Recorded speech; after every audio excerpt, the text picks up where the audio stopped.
All right, welcome to episode 7 of the CPA Exam Experience podcast from SuperfastCPA. I'm Nate, and today we're going to talk about 5 things that matter a lot more than your review course. Specifically, what I mean by this is 5 things that matter a lot more than what review course you choose. The reason I decided on this topic was just the other day, I happened to Google the best CPA review course, to see what comes up. And the results are just gross. There are all these review sites with people ranking the different review courses on these arbitrary factors. So I know I made a long video about this a few months ago, so we will quickly just go over the 30-second version of how to choose the best CPA review course for you personally. And then we will cover the 5 things that are much more important than what actual review course you're using. Now, let me just say before we start, I do think you need a review course. You need a full review course to successfully study for and prepare for the CPA exams. But this idea of I've got to find the right one or which one is the best one, I think just the fact that there are so many of these review sites out there, and when someone is just starting the CPA process and so they start Googling things like that and they come across these sites, just the fact that there are so many review sites and the differences between review courses are very kind of arbitrary or unimportant at this point. The bottom line is any of the main review courses will have the information that you need to learn to pass the CPA exams. There is not a magic review course that makes learning this stuff like definitively easier than any other review course. I don't want to say that they're all exactly the same, but it's pretty close. So before we get into that, please like, subscribe, comment, review. Mostly what we're looking for is reviews on the podcast, since the podcast is new, and then comments on the YouTube videos. So this is a free way for you to support what we're doing to keep this free content side of things going. Subscribe to the pod and on YouTube. Like I said, most of all, leave a review on the iTunes podcast app or wherever you listen, whether that's Stitcher or there are a lot of listeners on Spotify, I discovered the other day. And then to make the comment thing easier, or to give you an actual idea of something to make a comment on, go to the comments and answer this question. Which of the following have you struggled with the most and why? Motivation, or finding the time to study, or how to study, like what specific ways, or trying to just figure out how to actually study when you sit down to study. So which of those 3 things has been the biggest challenge for you? All right, let's move on. So choosing a review course. This is very simple. The number one thing that you want is a review course that provides unlimited access. Now, this is just in case. Everyone knows that life happens, so to speak, and your plans can get derailed, possibly for months.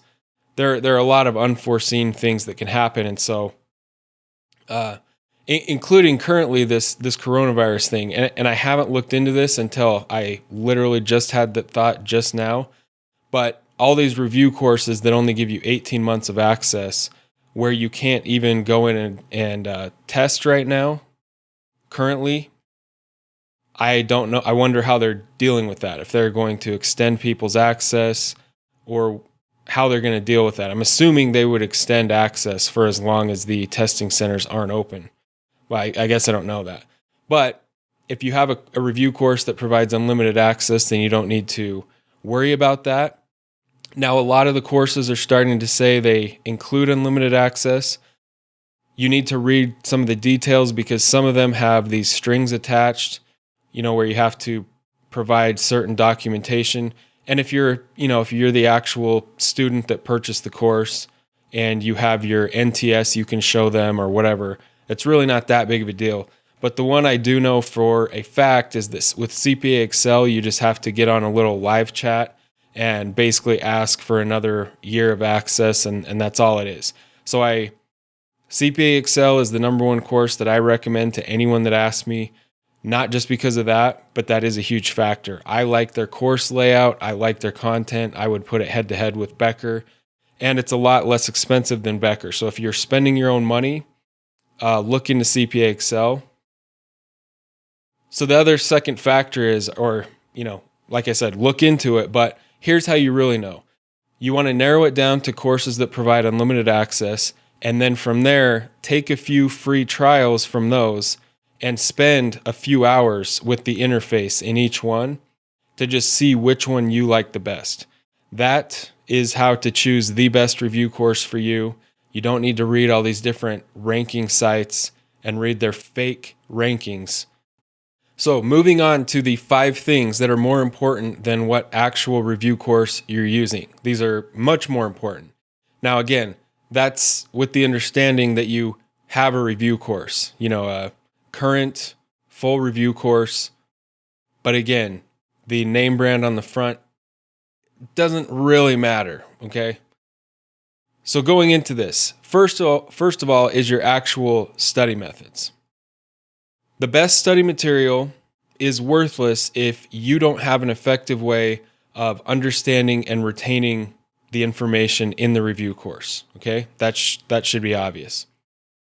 The 50% fail rates. I always bring this up because this is kind of interesting when you think about it. Like I say, most of the review courses are covering the same material. There's not very many ways of describing, how inventory methods work or how business consolidations work. So more or less, everyone has access to the same information to study with. And everyone is more or less doing kind of the same thing, like watching the video lecture, reading the chapter, answering practice questions. Yet the pass rates or fail rates, however you want to say it, are right around 50% on all 4 sections. So how people are studying is really the X factor. Some people are nailing the study process and they go in and they just pass. Other people are dedicated, they're disciplined, they're putting in hours and hours every day for months on end, and they go in and they fail section after section, and there are just little things missing from how they study.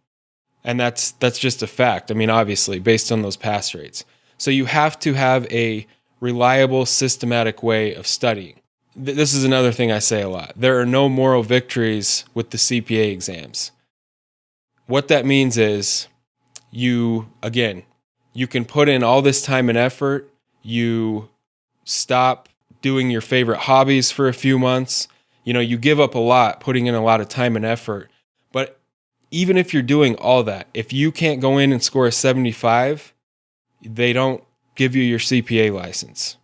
It doesn't matter how much time and effort you've put in. So you have to make that time and effort count. And that comes down to your study methods. So you need to be making progress in a systematic way every single day. Now, this episode is not about those study methods, but you can take our free hour training and where we walk you through what our study process is that we teach to our customers. You can text PASS NOW to 44222, and we will text you back a link to register for one of those free trainings. Now, the second thing is your daily routine.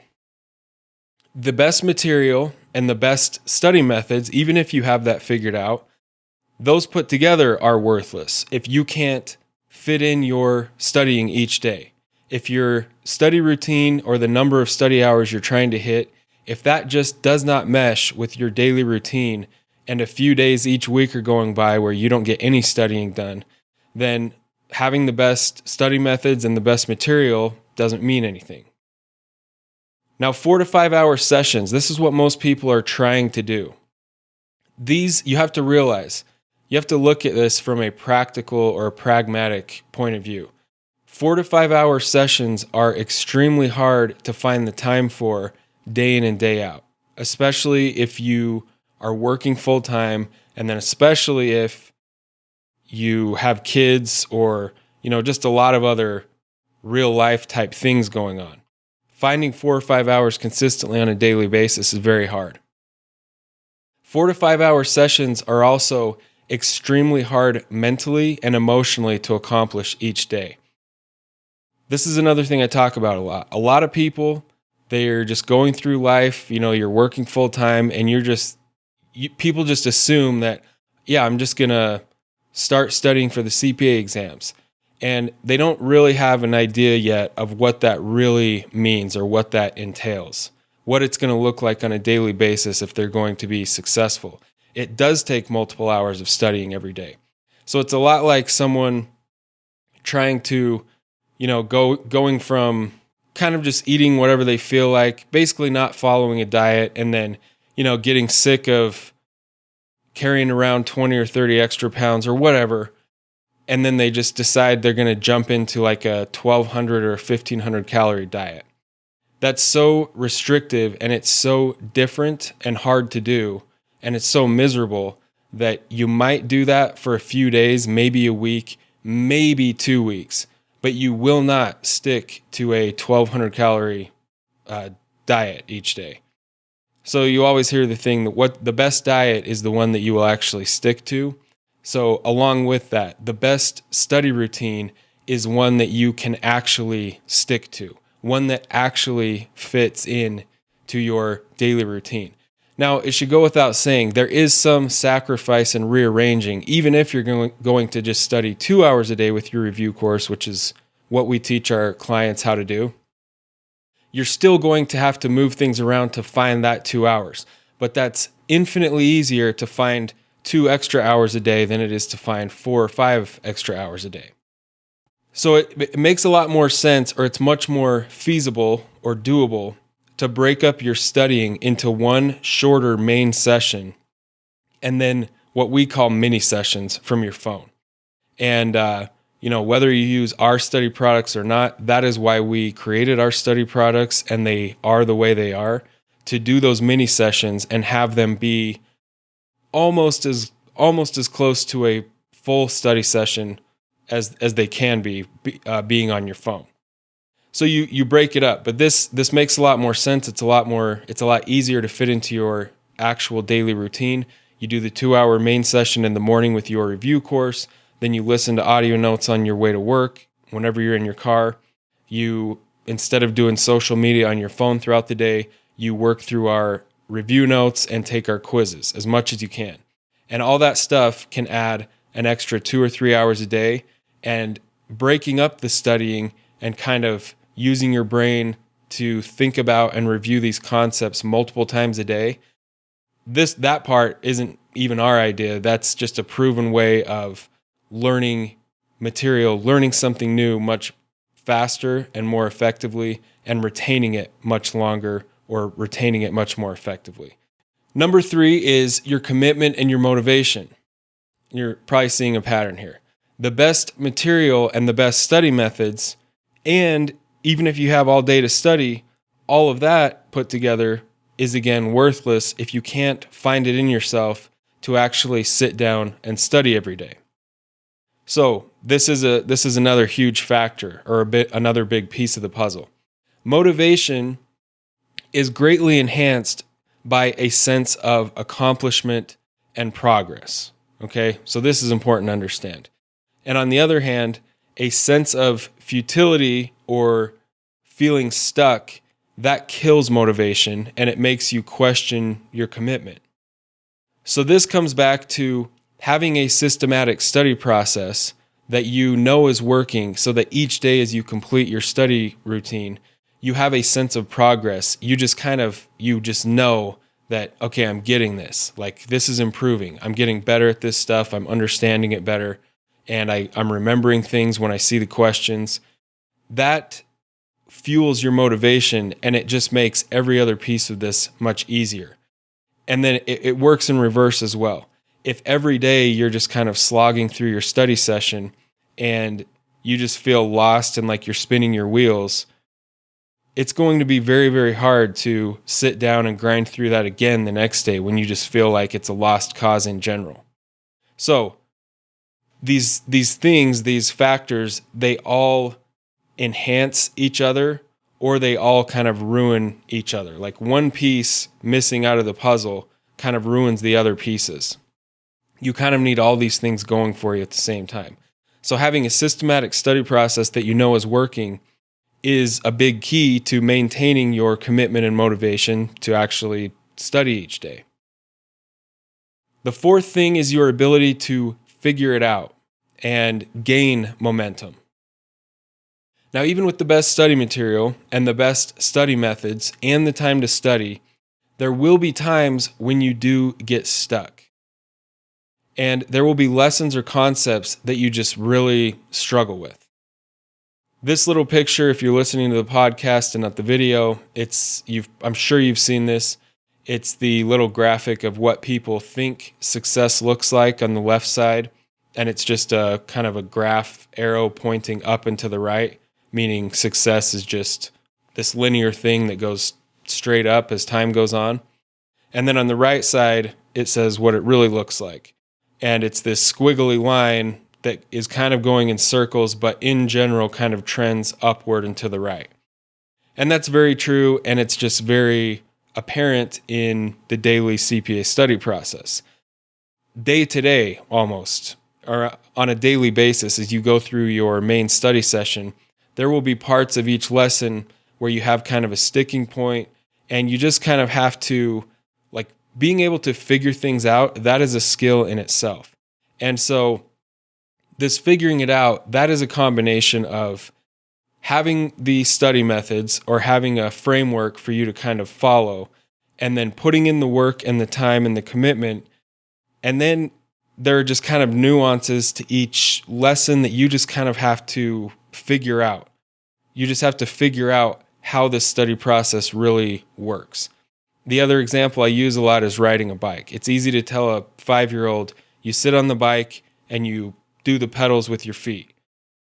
But then you as the adult or someone who knows how to ride a bike, you know there's a lot more that goes into it than that. There's a lot of things that you just have to figure out what the balancing feels like, what it feels like to move forward and go in a straight line on a bike. So there's a lot more to it than sit on the bike and do the pedals, even though that's all you can really put into words for the person trying to learn. So all these things matter, and kind of they're just ingredients in the recipe, basically. The fifth thing is your resilience. Everyone has a plan until they get punched in the mouth. And you've probably heard that. That's a Mike Tyson quote. That is a great quote. Everyone has a plan until they get punched in the mouth. Now, for me, and a lot of people, maybe you listening to this, like, I failed far the first time I took it. And that's exactly what it felt like. I studied for 3 months for that the first time. I put in a lot of hours each day. I was putting in like 6 or 7 hours a day. And I went in and took it. And it was like, I think it was close to a month before I got my score back. And I had convinced myself, like, I probably passed that. And so I had moved on, kind of started studying for the next section. Then I got the score back and found out it was a 74. And it might not be failing a section. There's a lot of things that can go wrong. You might fail a section, it might be that, or you might just have a life happens type moment, or something that takes up a week of your time that you can't really control, or even a month, or even multiple months. There can be illnesses. I mean, there can be all kinds of things that just pop up. And so the resilience, it comes back to resilience. You have to find a way to get back on track after a setback. This is another quote I really like. Resilience is accepting your new reality, even if it's less good than the one you had before. Now, that's a pretty heavy quote. And I believe what that quote was really referring to is something that was actually tragic, like a cancer diagnosis. And I think we can all agree that in the big scheme of things, failing a CPA section isn't a true tragedy. But for you going through it, I mean, it is a big setback at the time. You've put a lot of time and effort into it. and then you find out you failed, you kind of feel like you're just starting over, or that all that time and effort was a complete waste of time. So you just have to have the ability, you have to be able to find a way to get back on track after a setback. And there's kind of the idea of a sunk cost. That's finally what I had to realize. Like I said, I had moved on to starting to study for the next section. I just had convinced myself, like, yeah, it's going to be a passing score. And then I got that score that I had actually failed, and I went a week without studying. I don't want to say, actually depressed. I mean, maybe for a week. I don't know, but it was all I thought about. And to me at the time, it was a huge deal. It was a huge letdown. And eventually I just had to realize, okay, I got the failing score. There's nothing I can do about it except restudy. So that's what I did. And, years later, that little month or those 3 months that I put into essentially just failing the first time, it just doesn't matter. The end result is I passed all 4 and got the CPA. So those are the 5 things. A few quick words about the SuperfastCPA approach. What we teach our customers, I alluded to this or outright said it a few times. What we teach our customers is how to have a 2-hour main study session with your review course. And when you do this right, once you get it and you understand how this works, you can have a 2-hour main session that's more effective than someone studying 4 to 5 hours the normal way. Then you use study supplements on your phone throughout the rest of your day to make up that extra study time. And this approach clearly fits into the average person's day much easier than trying to find 4 or 5 hours all at once, to sit down and study.